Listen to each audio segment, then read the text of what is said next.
Studio theater production of Brownsville song, B-Side for Trey, is a hopeful story about a family recovering from a tragedy that's all too familiar of urban gun violence. It's based on a true story, and it stars our guest, Wesley T. Jones. Thanks for coming in today, Wesley. Thank you for having me. Appreciate it. Oh, it's our pleasure. Our pleasure to have you here. I used the word hopeful. Would it be fair to go further and call it redemptive? Is it? Absolutely. Yeah. Absolutely. So it's not a downer, it's a hopeful show. It is. It is. It leaves you with hope and faith in humanity. And it's based on a true story.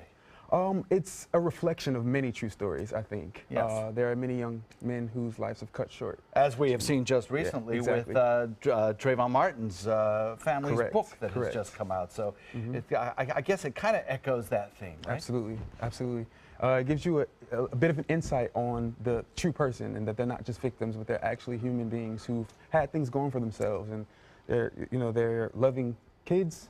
He was a big brother, he was an athlete, he was a scholar. So this play sort of gives you a bit of insight on the person and not just the victim, sort of. So yeah.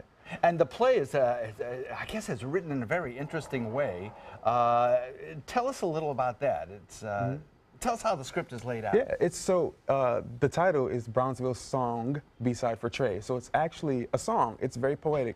It goes in the natural rhythm of the way that we speak. There are broken thoughts. There are, ums and uhs in it. It's just a very natural way of speaking, and it's easy to follow because, we all can relate to that sound pattern, that rhythm. And that rhythm, does it help you draw you into the story? Absolutely. It drives the story, because it's real. It's the way that we actually speak. It's the energy of. You play the young man who's, I don't want to give anything away here, but for whom tragedy befalls, right? Yes. And you are taken away from this wonderful family.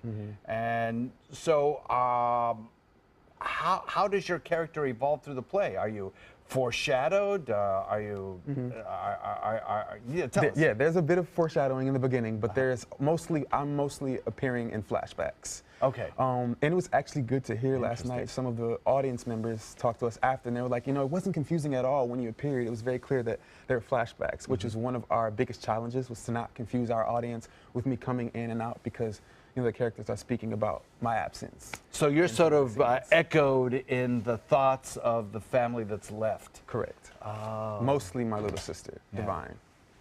Well, I'm not going to ask you to tell us if the family turns out all right. We'll just have to come and see it. You will. Yeah, it sounds like a lovely, lovely show. And from everything I've read, very hopeful, very uplifting. One of those things that you just come out feeling good. Absolutely. And, absolutely. And that even in tragedy, good things can come out.